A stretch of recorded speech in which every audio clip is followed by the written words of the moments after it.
The metal corridors of Nexus Station hummed with the endless buzz of alien voices and machinery. Deep in the lower levels, where the air recyclers worked overtime and the lights flickered with old age, Emily Parker wiped grease from her hands and stepped back to examine her work. The massive ventilation unit purred to life, its broken fan now spinning smoothly. "Nice work, Em," called Jake Morrison from across the maintenance bay. The older human man had been working on Nexus Station for 8 years, longer than any other human had managed to stay employed there. His weathered face showed the stress of constant vigilance, always watching for trouble that could get them thrown off the station or worse. Emily smiled and tucked a strand of brown hair behind her ear. At 22, she was one of the youngest humans working in the depths of the station. Most aliens considered humans too violent and unpredictable for important jobs, so they were stuck with maintenance work that nobody else wanted to do. "That should keep Section 7 breathing for another few months," Emily said, gathering her tools. "The whole system is falling apart, though. These Veltari engineers design everything to look pretty, but nothing lasts." Jake nodded grimly. The Hygeria Veltari were the ruling species of the Galactic Council, tall and elegant beings with crystalline skin that sparkled under artificial lights. They considered themselves the most advanced and civilized race in the galaxy, and they made sure everyone else knew it. "Speaking of Veltari," Jake said, his voice dropping low, "you might want to avoid level 12 today. Heard some of their guards are down there causing trouble for the cleaning crew." Emily frowned. The cleaning crew was made up of species that ranked even lower than humans in the galactic hierarchy. Small, furry beings called Kefri who spoke, in chirps and squeaks, and reptilian Thakari who had been conquered by the Veltari centuries ago. They worked the worst jobs for almost no pay, and the guards often used them for entertainment. "What kind of trouble?" Emily asked. "The usual kind. Pushing them around, making them clean the same areas over and over, that sort of thing." Jake's jaw tightened. "Nothing we can do about it, Em. You know the rules." Emily did know the rules. Keep your head down. Do your work. Don't interfere with other species' business. Stay invisible and maybe you get to keep working another day. But knowing the rules and liking them were two different things. She spent the next 2 hours fixing a broken waste recycler and replacing burnt-out light panels, but her mind kept wandering to level 12. Finally, she could not stand it anymore. "I'm going to check the air filters on 12, she told Maria Santos, another human engineer who was rewiring a control panel nearby. Maria looked up sharply. "Emily, don't. Jake told us what's happening. Down there." "Just checking air filters," Emily repeated, but Maria's worried expression told her that her friend was not fooled. Level 12 was dimmer than the upper levels, and the air had a stale quality that made Emily wrinkle her nose. She found the source of the problem quickly enough. 3 Veltari guards in their pristine white uniforms had cornered a small Kefri worker near the waste processing center. The little alien was barely half Emily's height, with large dark eyes and soft gray fur that was now matted with sweat and fear. "Clean it again," one of the guards was saying, his voice carrying the musical quality that all Veltari possessed. "It is still dirty." The Kefri chirped something in its native language, gesturing helplessly at the floor that was already spotless. "Did you just speak your primitive language at me?" The guard's crystalline face darkened with anger. "Clean it again properly this time." Emily felt her hands clench into fists. The little Kefri worker had already cleaned the same section of floor 5 times. This was not about cleanliness. This was about cruelty. The guard raised his shock rod, a weapon designed to cause pain without permanent damage.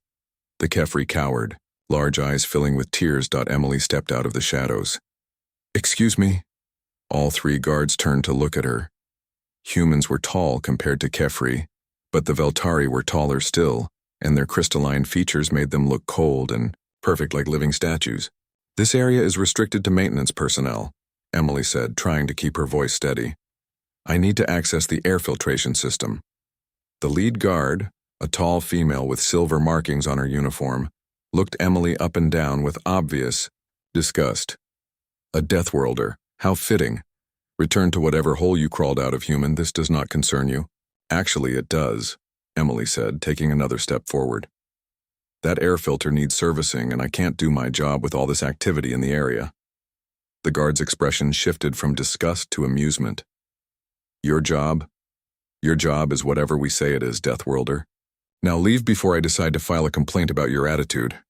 Emily looked at the little Kefri, who was still trembling on the floor. She thought about Jake's warnings, about the rules that kept humans employed on the station. She thought about her small apartment and her meager savings and the friends who depended on steady work. Then she thought about her little sister back on Earth, who had died because their family could not afford proper medical treatment. She thought about all the times someone could have helped but chose not to because it was not their problem. "No," Emily said quietly. The guard's amusement vanished. "What did you say?" "I said no. Leave the worker alone. He's done nothing wrong." The second guard stepped forward, shock rod crackling with electricity. "Stupid Deathworlder, you forget your place." "My place," Emily said, her voice growing stronger, "is standing up for people who can't stand up for themselves." The lead guard snarled, showing teeth that were sharp and white like ice. "Teach this primitive some respect."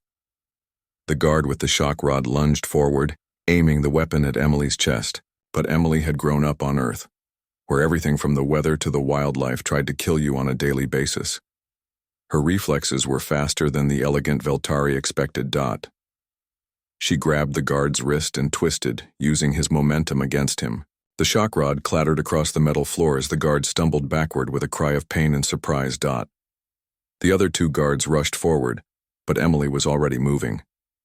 Years of Earth combat training and natural human adrenaline made her faster and stronger than they anticipated. She did not try to seriously hurt them, just get them away from the terrified Kefri worker. In the end, all three guards were on the ground, their pristine uniforms torn and dirty. Emily stood over them, breathing hard, her knuckles scraped but her determination unshaken. "You are dead, Deathworlder," the lead guard hissed as she struggled to her feet. "You just signed your own execution order." Emily helped the small Kefri to his feet, checking to make sure he was unharmed. The little alien chirped softly and touched her hand in what she hoped was gratitude before scurrying away. "Maybe," Emily said, turning back to face the guards. "But at least I'll die knowing I did the right thing." Within an hour, security forces had arrested Emily and dragged her to the detention center. Within 6 hours, formal charges had been filed. Within 12 hours, she was standing before the High Council, facing a trial that everyone knew would end only one way. High Counselor Varric sat on his crystal throne, looking down at Emily with cold contempt. Around him, representatives from dozens of alien species filled the great chamber, but Emily noticed that none of them met her eyes. "Emily Parker of Earth." Varric's voice rang through the chamber like breaking glass. "You stand accused of assault against superior beings, disruption of lawful order, and violation of species hierarchy protocols. How do you plead?" Emily lifted her chin and looked directly into his crystalline eyes. "Guilty of helping someone who needed help, not guilty of everything else." A murmur ran through the crowd. Humans were not supposed to show defiance in the High Council chamber.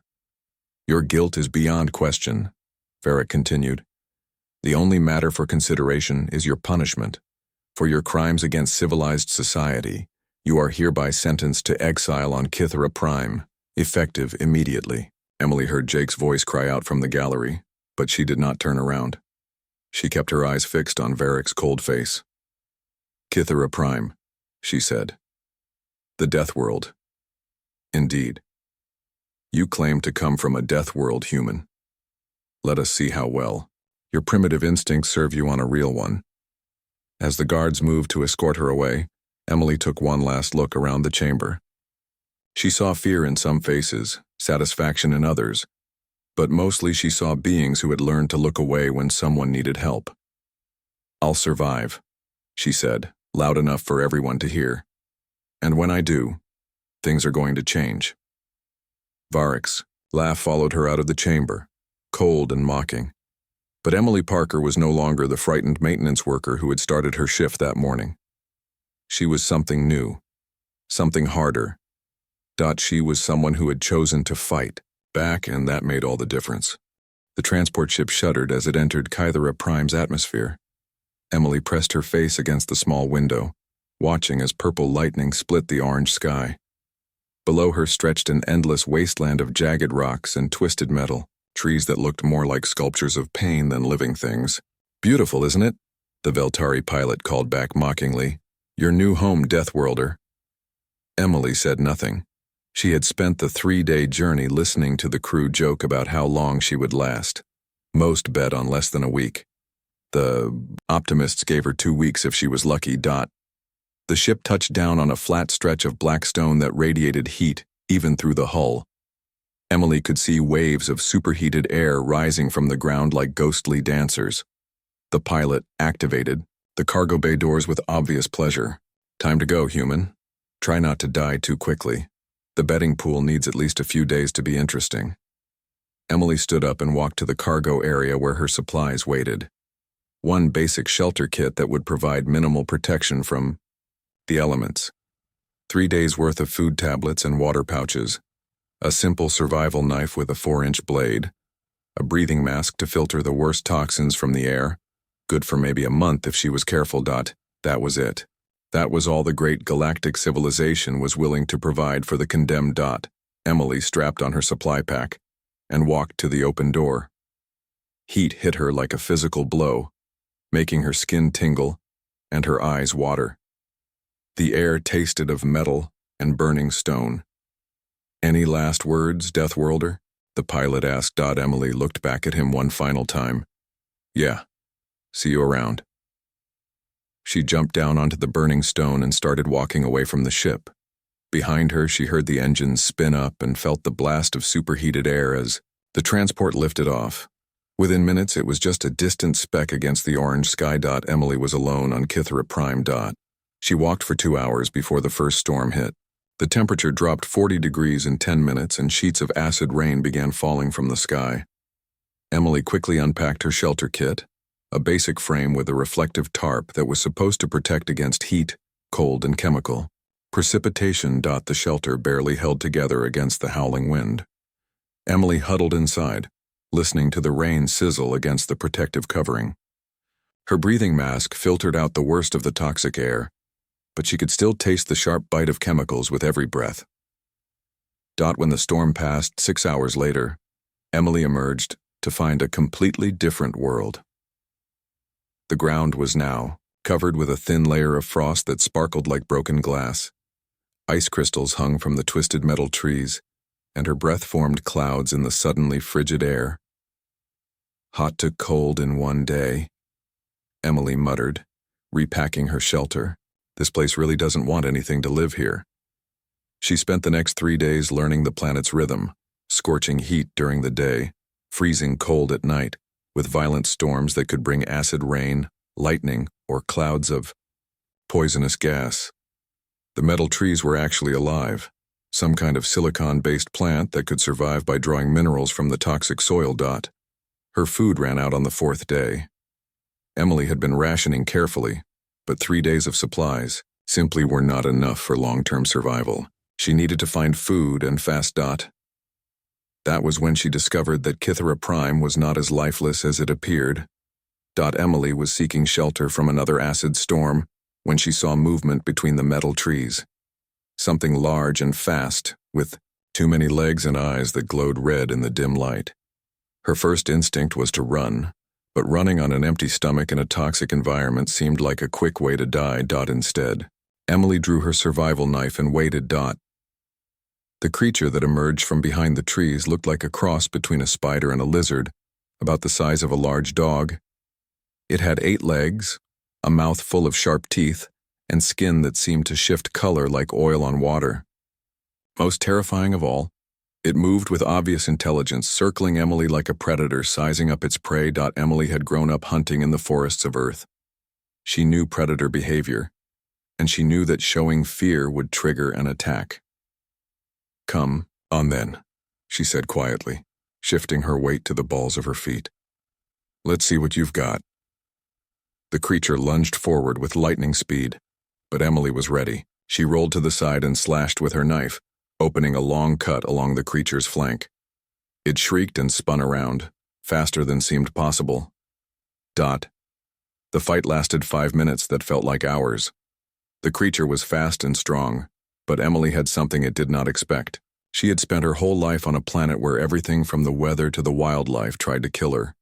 She knew how to fight dirty, how to use an opponent's strength against them, and most importantly, how to never give up. When it was over, Emily sat beside the dead creature, breathing hard and bleeding from several deep scratches. But she was alive, and now she had food. That night, Emily cooked meat over a small fire she built from dried pieces of the metal trees. It tasted terrible, but it filled her stomach and gave her strength. More importantly, it proved something crucial. She could survive here. Over the next 2 weeks, Emily learned to read the planet's moods. She found caves in the rocky hills that provided better shelter than her failing tent. She discovered which of the metal trees produced a sap that was safe to drink when boiled. She learned to predict the storms by watching the color of the sky and the behavior of the creatures that scurried between the rocks. Most importantly, she learned to hunt. The spider lizards were just one of many predators that roamed Kythera Prime.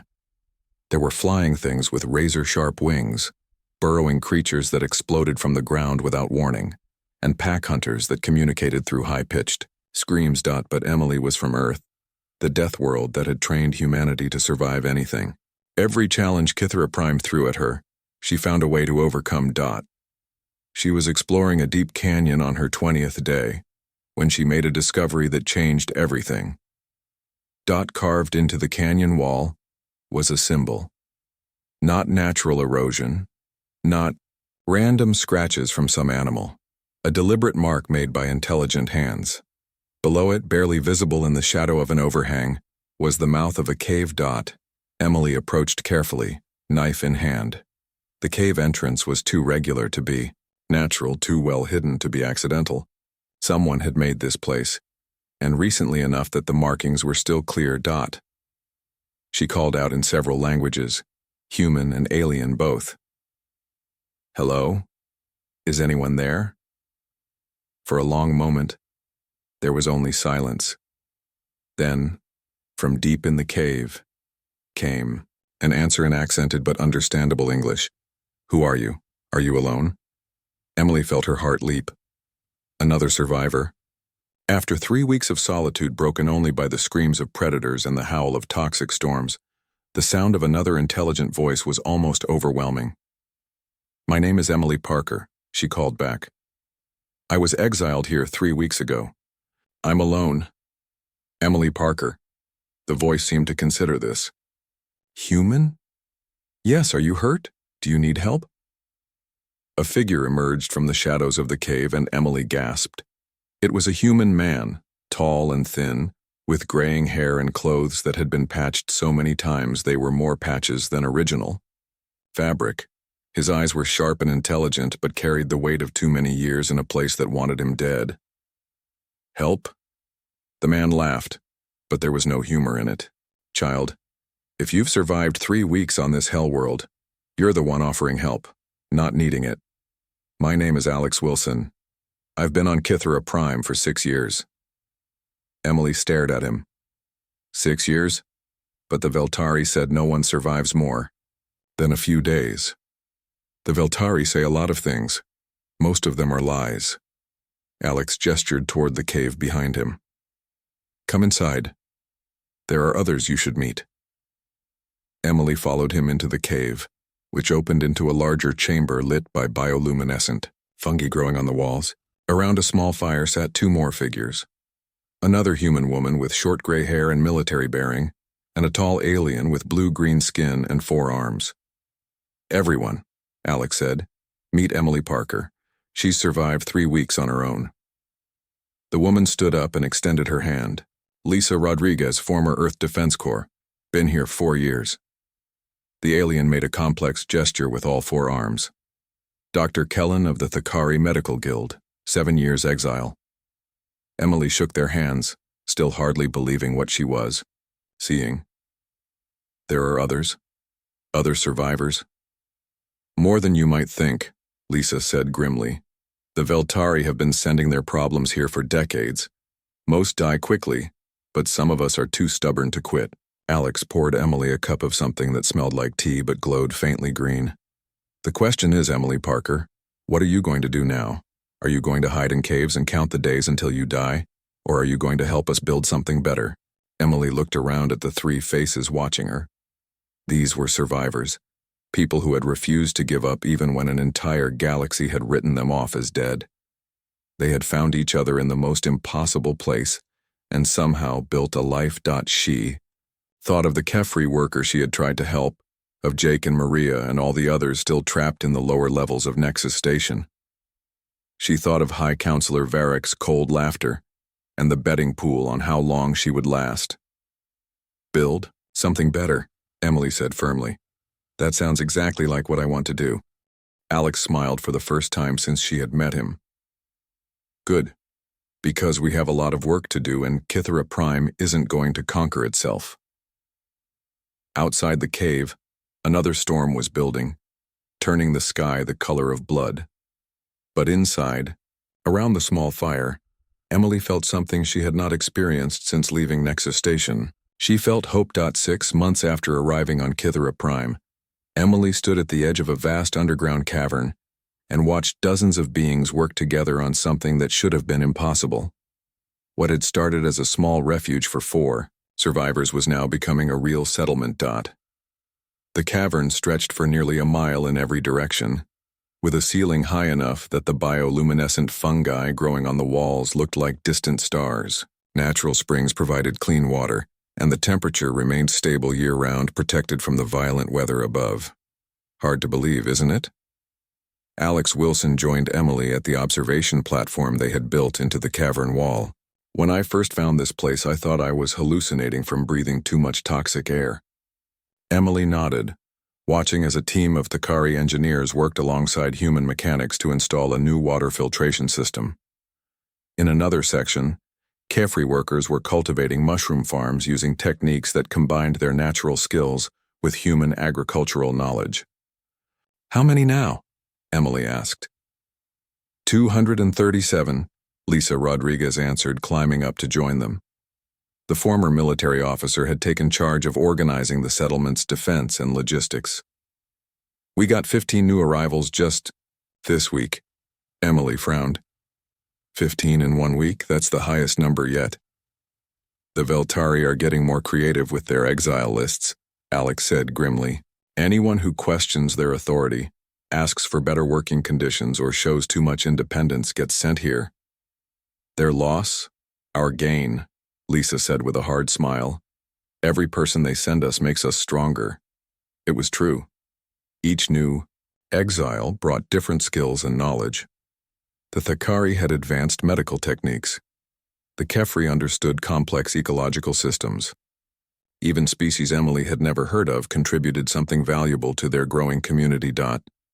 But it was the humans who provided the leadership and innovation that held everything together.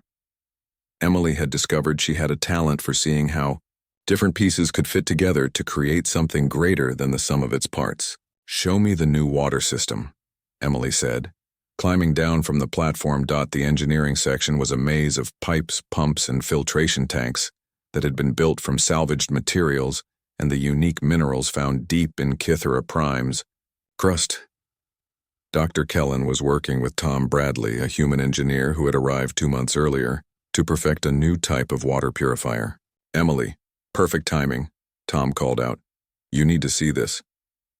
He led her to a workbench where a small device hummed quietly. It looked like a simple metal box, but the water flowing out of it was cleaner and purer than anything Emily had ever tasted. This is incredible, she said. How does it work?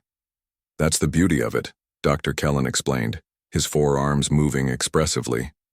We combined human mechanical engineering with Thakari biofiltering techniques and added crystals we found in the deep caves. The result is a purification system that's 10 times more efficient than standard galactic technology. Emily stared at the device. Could we scale this up?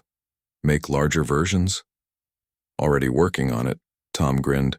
Give me another month and we'll have clean water for 1,000 people. This was what Emily loved most about their community.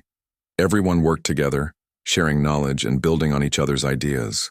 There were no species hierarchies here, no rules about who could speak to whom or what jobs were beneath certain beings. She made her way to the communications center, where Sarah Mitchell, a former Earth communications officer, was working with a team of technicians from various species to improve their long-range sensors. "Any word from the outside?" Emily asked. Sarah looked up from a complex array of screens and instruments. "Nothing official, but we're picking up increased chatter about disposal efficiency. Sounds like the Veltari are planning to send larger groups of exiles." Emily felt a cold chill. How large? Could be hundreds at a time instead of dozens. They might be planning to use Kithera Prime as a mass dumping ground for anyone they consider undesirable. Emily looked around at the bustling activity of the cavern. 237 people had been a manageable community, but hundreds more arriving regularly would strain their resources and potentially expose their location. "We need to expand," Emily said, "and we need to do it fast." Over the next 3 months, Emily led exploration teams deep into the cave networks beneath Kithera Prime. What they found amazed even the most optimistic among them. The entire planet was honeycombed with natural caverns, many of them connected by underground rivers and passages. More importantly, they discovered that Kithera Prime's hostile surface conditions had created something incredible below ground. The extreme pressure and unique mineral composition had formed crystals and metal deposits that were incredibly strong and versatile. "Look at this." Rebecca Wright, a former Earth materials scientist, showed Emily a sample of the dark metal they had been mining. "It's lighter than aluminum but stronger than titanium, and it conducts heat and electricity better than anything in the standard galactic database." Emily turned the metal sample over in her hands. "Could we build with this?" "Build with it?" "Emily, we could revolutionize construction technology with this stuff. The only reason nobody's discovered it before is that you need to survive on the surface long enough to find the caves, and most species can't do that." "But humans can," Emily said quietly. "But humans can," Rebecca agreed. Within 6 months, the hidden settlement had grown into something that could only be called a city. They had expanded into 12 connected caverns, each one specialized for different functions. There were residential areas with comfortable homes carved into the living rock, industrial sections where they manufactured everything from tools to advanced electronics using their unique materials, agricultural areas where they grew enough food to feed over 1,000 people. Most importantly, they had built a culture based on cooperation and mutual respect. Emily had been elected as their leader not through force or inheritance, but because everyone recognized her ability to bring out the best in others and find solutions to impossible problems. The settlement even had a name now. Haven, a place where the galaxy's unwanted could find safety, purpose, and hope. But Emily knew that hiding was not enough. Every day brought news of more injustices in the wider galaxy. More workers beaten for speaking up. More families torn apart by the rigid caste system. More beings sent to die on hostile worlds for the crime of wanting better lives. "We can't stay hidden forever," Emily said to her inner circle during one of their weekly planning meetings. The group included Alex, Lisa, Dr. Kellen, Tom, Sarah, and Rebecca, plus several other leaders who had emerged from the growing community. "What are you suggesting?" Alex asked, though his tone suggested he already knew. "I'm suggesting that maybe it's time to let the galaxy know that the people they sent here to die are very much alive," Emily said, "and that we've built something better than anything they have up there." Lisa leaned forward. "That's a big risk, Emily. Right now they think we're all dead. The moment they know we're alive and thriving, they'll try to destroy us." "Maybe," Emily agreed. "But hiding doesn't help the next group of exiles, or the group after that. And it doesn't help all the people still suffering under the current system." Rebecca spoke up. "We do have advantages they don't expect. Our materials technology is decades ahead of anything else in the galaxy. Our population is tough and motivated, and we have something they don't have." "What's that?" Dr. Kellen asked. "Unity," Rebecca said simply. "They're so busy keeping different species separated and ranked that they've never learned to truly work together. We have." Emily looked around the table at faces representing half a dozen different species. all united by shared experience and common purpose. Rebecca was right. The galaxy's greatest weakness was its obsession with hierarchy and division. "There's something else," Emily said. "We're not just building a city anymore. We're building an example. Proof that there's a better way to organize society, a better way for different species to live together." Alex nodded slowly. "And examples have a way of spreading." "Exactly. But first we need to be strong enough to protect what we've built. How long before we can defend ourselves against a serious attack?" Lisa considered this. "Our people are tough and well-trained. Our technology gives us significant advantages, and this planet itself is our greatest weapon. I'd say we're ready now as long as we're smart about it." Emily felt a familiar tightness in her chest, the same feeling she had experienced before confronting the Veltari guards to protect the Kefri worker. The feeling that told her it was time to take a stand. "Then let's give the galaxy something to think about," she said. 2 weeks later. A Veltari survey ship arrived in orbit around Kythera Prime to confirm the deaths of the latest batch of exiles. Instead of finding corpses scattered across a wasteland, they found a message waiting for them on all communication frequencies. "This is Emily Parker speaking for the people of Haven. The age of exile is over.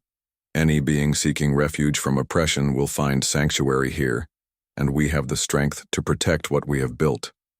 Tell High Counselor Varric that the girl he sent here to die is very much alive and she's not hiding anymore."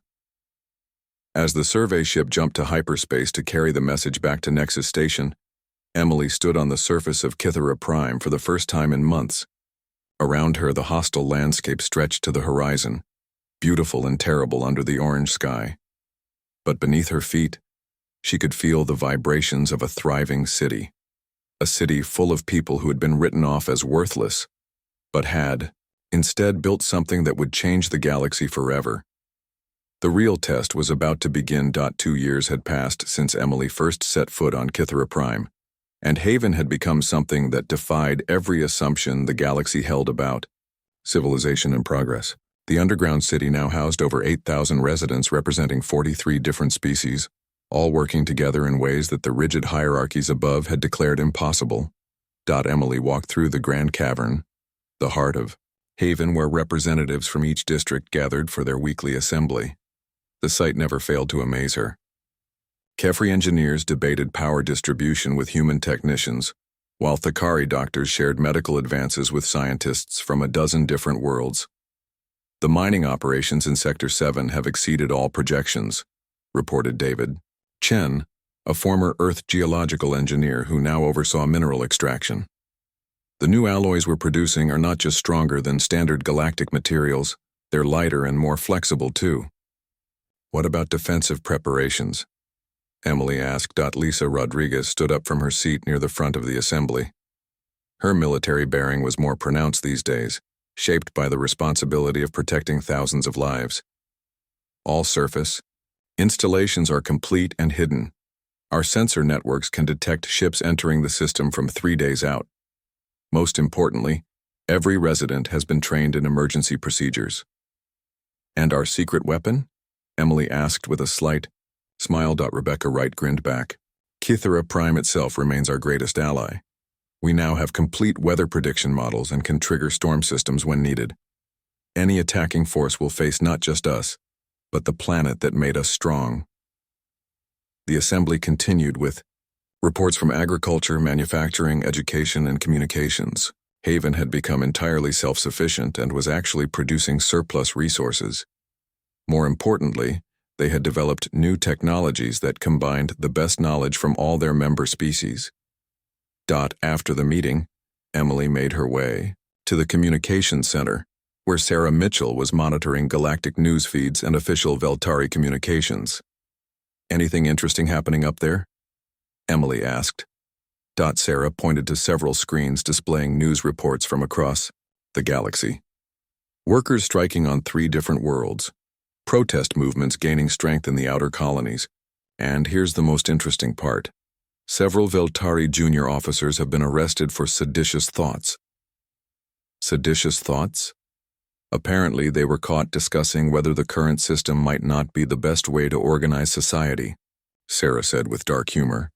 Word about Haven is spreading even if the official reports claim we're all dead.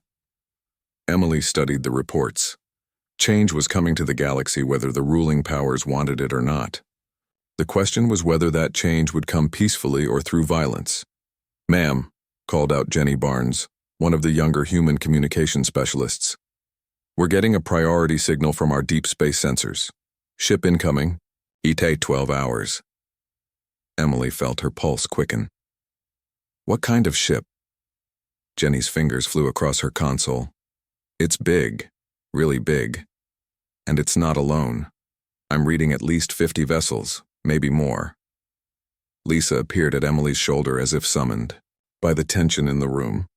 "The response we've been expecting." "Has to be," Emily said. "Sarah, send word to all departments. Initiate Defense Protocol 7. Within an hour, Haven transformed from a peaceful city into a fortress preparing for war. The transformation was so smooth and efficient that it would have impressed any military observer. Every resident knew their role, every system had backup plans, and every advantage their unique situation provided was ready to be used. Emily stood in the command center, a circular room carved into solid rock deep beneath the planet's surface. Screens showed the positions of the incoming fleet and the status of Haven's defensive preparations.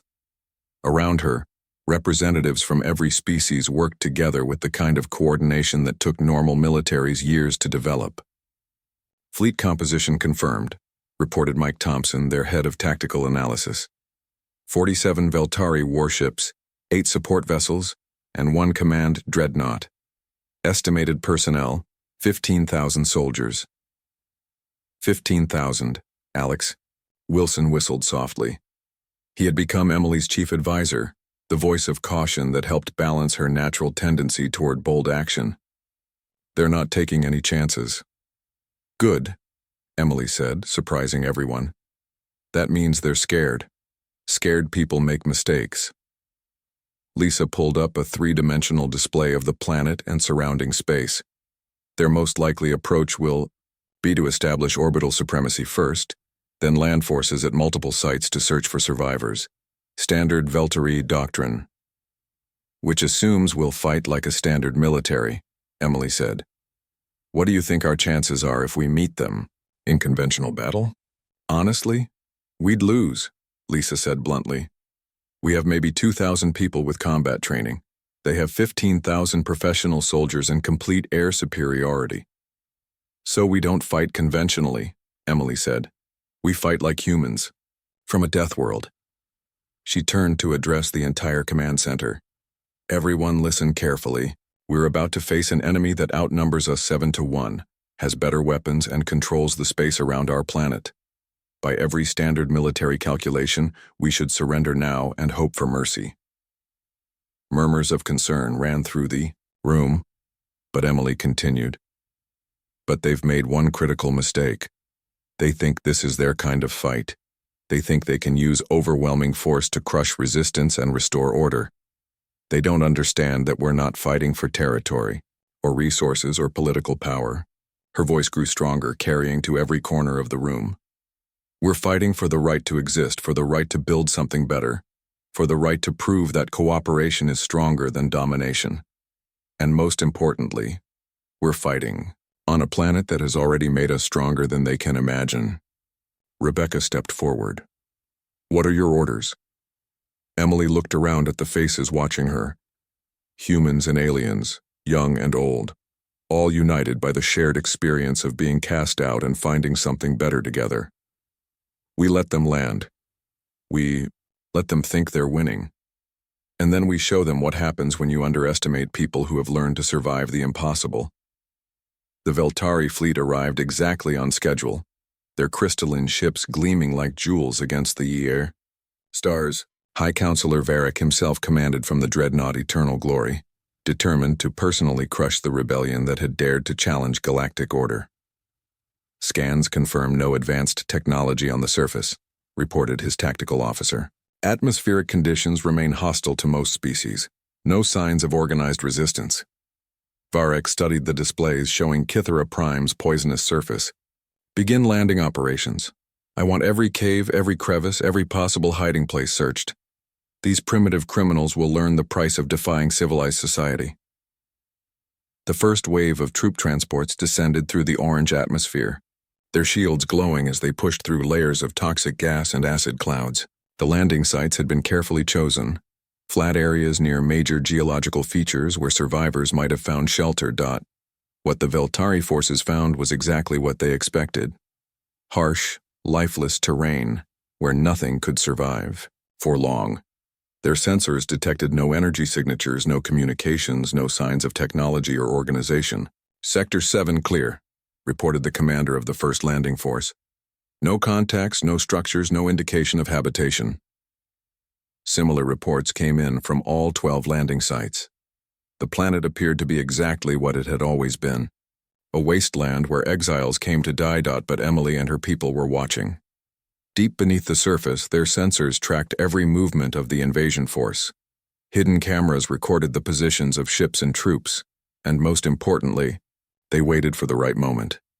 Weather systems are building nicely, Rebecca reported from the environmental control station. Storm front moving in from the northwest, another from the south. If we time this right, we can trap half their ground forces in the open. How long until the storms hit? Emily asked. 6 hours, maybe 7. Emily studied the tactical displays, showing Veltari troops spreading out across the planet's surface.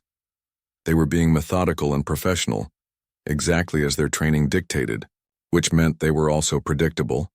Lisa, are your teams in position? All hunter groups are deployed and ready, Lisa confirmed. 200 of our best fighters, all volunteers, all trained for this specific scenario. Emily took a deep breath. Then let's introduce the Veltari to the real Kithra Prime.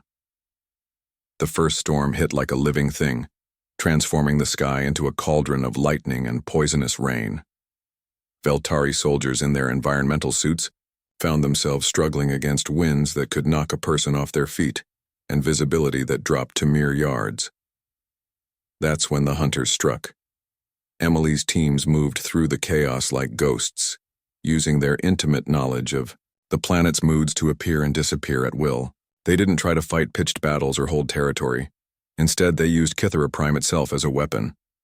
A squad of Veltari soldiers following what seemed like tracks found themselves led into a box canyon just as a flash flood roared down from the highlands. Another group, seeking shelter from the acid rain, discovered too late that their chosen cave was home to a pack of the razor-winged predators that Emily's people had learned to avoid. But the most effective attacks were the ones that didn't require violence at all. Teams of Haven's technical specialists infiltrated the Veltari camps and began subtle sabotage. Vehicles developed mysterious mechanical failures. Communication systems picked up interference from unknown sources. Most unsettling of all, soldiers began finding supplies they needed appearing in places where no supplies should be. What kind of report is this? Varric demanded, reading the latest situation update from his ground forces. Equipment failures, missing patrols, ghost contacts that vanish when pursued? His ground commander, General Korax, looked exhausted. High Counselor, this planet is unlike anything in our tactical databases. The environmental conditions make normal operations nearly impossible, and we're dealing with an enemy that seems to know every hiding place and safe route. An enemy? Our intelligence reports indicate a few hundred ragged survivors at most. Sir, with respect, our intelligence reports were wrong. We're facing organized resistance from people who understand this environment in ways we don't. They're not fighting us like conventional forces. They're fighting like what, General? Like the planet itself is on their side. Varric's crystalline features darkened with anger. Poetic nonsense. Deploy the orbital bombardment platforms. If these criminals want to hide in caves, we'll collapse every cave on the planet. But when the bombardment platforms moved into position and began their targeting scans, they encountered something unprecedented. The energy signatures they detected deep beneath Kithra Prime's surface suggested a technological infrastructure that rivaled anything in the galactic core. Sir, the fleet's sensor officer reported with barely concealed amazement, I'm reading massive power generation, advanced manufacturing facilities, and what appears to be a city built into the planet's crust. Varric stared at the readings in disbelief. That's impossible. Nothing could be built on this scale without our knowledge. Unless, the officer said quietly, it was built by people who everyone thought were dead. Before Varric could respond, every communication system in the fleet activated simultaneously. Emily's face appeared on screens throughout the Veltari ships, calm and composed despite the battle raging on the planet below. High Counselor Varric, Emily said, her voice carrying clearly across all frequencies. Welcome to Kythera Prime. I hope you're enjoying your visit to our world. Varric leaned forward in his command chair. Emily Parker, the terrorist who started this rebellion. The woman you sentenced to death for helping someone who needed help, Emily corrected. You were wrong about me then, and you're wrong about us now. But I'm willing to offer you something you never offered us. And what is that? A choice. You can continue this pointless battle and learn exactly why this planet has claimed the lives of everyone you've ever sent here. Or you can accept that the age of exiling the inconvenient is over, and we can discuss a better future for the galaxy. Varric's laugh was cold and mocking. You think a few thousand criminals hiding in caves can challenge the might of galactic civilization? Emily's expression didn't change. I think you're about to find out. The communication ended, leaving Varric staring at a blank screen. Around him, his officers waited for orders, but for the first time in his long career, the High Counselor wasn't sure what those orders should be. On Kythera Prime, the real battle was just beginning. The battle for Kythera Prime began in earnest when High Counselor Varric ordered his orbital bombardment platforms to target the underground city directly.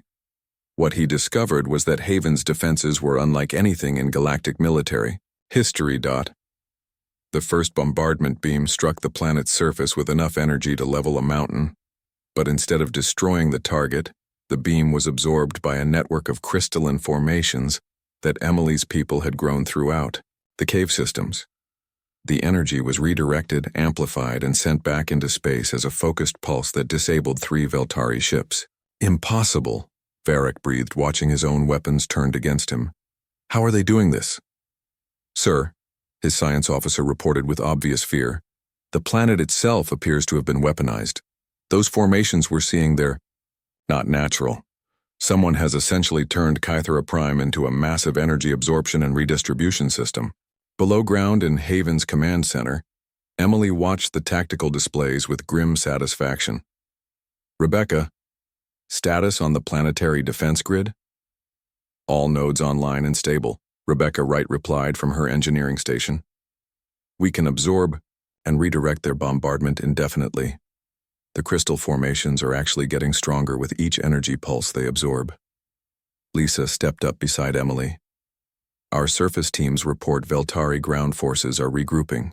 They're adapting, faster than we expected. That's fine, Emily said. We expected them to adapt. The question is whether they can adapt fast enough.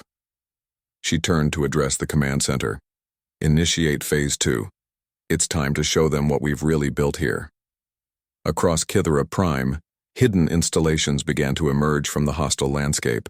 What the Veltari had assumed was empty wasteland revealed itself to be camouflaged industrial facilities, defensive positions, and launch platforms for vehicles that moved through the toxic atmosphere as easily as fish through water. Haven, S Aerospace Division, led by former Earth pilot Captain Janet Sullivan, had spent 2 years developing aircraft that could thrive in Kythera Prime's hostile environment. These craft were built from the planet's unique materials and powered by energy systems that drew strength from the very conditions that made the world uninhabitable to most species. Ghost Squadron, you are cleared for launch. Janet's voice echoed through the command center as 12 sleek fighters emerged from hidden bays scattered across the planet. The Veltari fleet suddenly found themselves facing an enemy that moved through conditions their own ships could barely survive. Haven's fighters used the acid clouds as cover, the lightning storms as energy sources, and the extreme weather as tactical advantages. They're everywhere, General Korax reported from the surface, his voice tight with stress.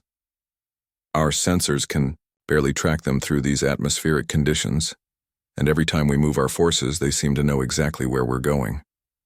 That was because Emily's people did know exactly where the Veltari were going.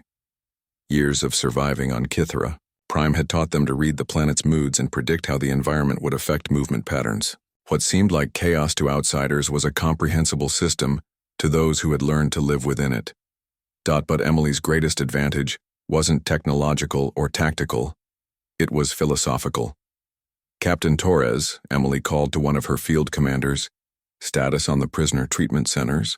Maria Torres, a former Earth medic who now coordinated humanitarian operations, consulted her datapad. 17 Veltari soldiers in medical care, all receiving the same treatment we would give our own people. Another 43 in comfortable detention, also being treated according to galactic conventions for prisoners of war. This was perhaps the most shocking aspect of the conflict to the Veltari forces. Every soldier captured by Haven's defenders was treated with dignity and care. They were given medical attention, adequate food, and comfortable quarters. Most surprising of all, they were allowed to communicate with their commanders and were offered the opportunity to learn about Haven's society. The effect on Veltari morale was devastating. "Sir," General Korax reported during his daily briefing to Varek, "we're receiving reports from captured personnel that their treatment exceeds galactic standards. They're being housed in facilities that are, well, they're nicer than our own barracks." Varek's crystalline features twisted with rage. "Propaganda. They're trying to turn our soldiers against us." "With respect, sir, it's working. We've had 12 soldiers request asylum with the enemy. They're claiming that Haven offers better living conditions and more personal freedom than they had under our command." This was the nightmare scenario that the galactic ruling class had always feared. Not conquest by a superior military force, but the possibility that their subjects might discover that better alternatives existed. Emily understood this perfectly. Standing in Haven's main assembly hall, addressing a gathering that included both residents and Veltari prisoners who had chosen to stay, she explained her strategy. "We're not trying to defeat them through violence," she said. "We're showing them that their entire system is built on a lie. The lie that some species are naturally superior to others. The lie that cooperation is weakness. The lie that you need rigid hierarchies to maintain order." In the audience, Commander Rex Sullivan, a Veltari officer who had requested asylum after seeing how Haven operated, stood up to speak. "I served the Empire for 30 years. I believed in the natural order, the necessity of strong leadership, the importance of maintaining discipline among the lower species." His voice grew stronger as he continued. "But in 3 days here, I've seen a human engineer working with a HFY technician to solve problems that our best scientists couldn't handle. I've watched former enemies from a dozen different worlds cooperate on projects that benefit everyone. And I've realized that everything I was taught about civilization was wrong." Emily nodded. "That's the real battle we're fighting. Not for territory or resources, but for the right to prove that a better way is possible." But High Counselor Varek was not ready to concede defeat. If he couldn't destroy Haven through conventional warfare, he would try a different approach. "Prepare the quantum resonance bombs," he ordered his weapons officer. "If we can't break their defenses with energy weapons, we'll destabilize the planet's crust itself." The weapons officer looked shocked. "Sir, those weapons are banned by 17 different galactic treaties. The environmental damage would be catastrophic." "The environmental damage to a planet that's already uninhabitable," Varek corrected coldly. "These criminals have chosen to make their stand on a world that was meant for death. Let them die with it." When Emily's sensors detected the Veltari fleet preparing to deploy planet-killer weapons, she knew the time for restraint was over. Haven had defensive capabilities that she had hoped never to use, but Varek's willingness to commit genocide forced her hand. "All departments, initiate final protocol," she announced through the city's communication system. "This is not a drill. We are now in a fight for the survival of everyone on this planet." What happened next became the stuff of legend throughout the galaxy. Every crystal formation on Kythera Prime began to resonate in perfect harmony, creating a planetary energy field that was visible from orbit. The planet's hostile weather systems, already extreme, intensified beyond anything previously recorded. Lightning storms the size of continents formed in minutes, tornado systems that could be seen from space carved across the landscape. But most importantly, the resonance field began affecting the Veltari ships themselves. "Sir, we're losing structural integrity across the fleet," the damage control officer reported as alarms blared throughout the command bridge. "The resonance is creating harmonic vibrations in our crystalline hull components." Varric realized with growing horror that his own ships, built from crystalline technology that resonated with energy fields, were vulnerable to the very planet-wide system that Haven had created. His fleet was literally being shaken apart by harmonics that Emily's people had learned to control. "Full retreat," he ordered. "All ships, emergency jump to hyperspace." But it was too late for some vessels. 3 destroyers and a heavy cruiser broke apart before they could escape the resonance field. Their crews rescued by Haven's ships in a display of mercy that shocked the galaxy when the recordings were later broadcast. As the remnants of the Veltari fleet jumped to safety, leaving nearly a third of their force behind as prisoners or defectors, Emily stood once again on the surface of Kythera Prime.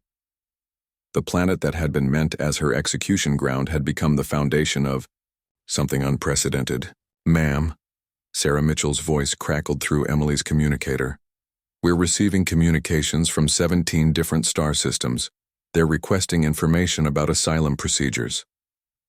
Emily smiled, looking up at the orange sky where the aurora-like effects of the planetary resonance field still danced among the clouds. "Tell them that Haven's doors are always open to those who seek a better way." Alex Wilson joined her on the surface, still amazed by the transformation of their hidden refuge into a galactic power. "So what happens now?" "Varric will be back, and next time he'll bring a bigger fleet."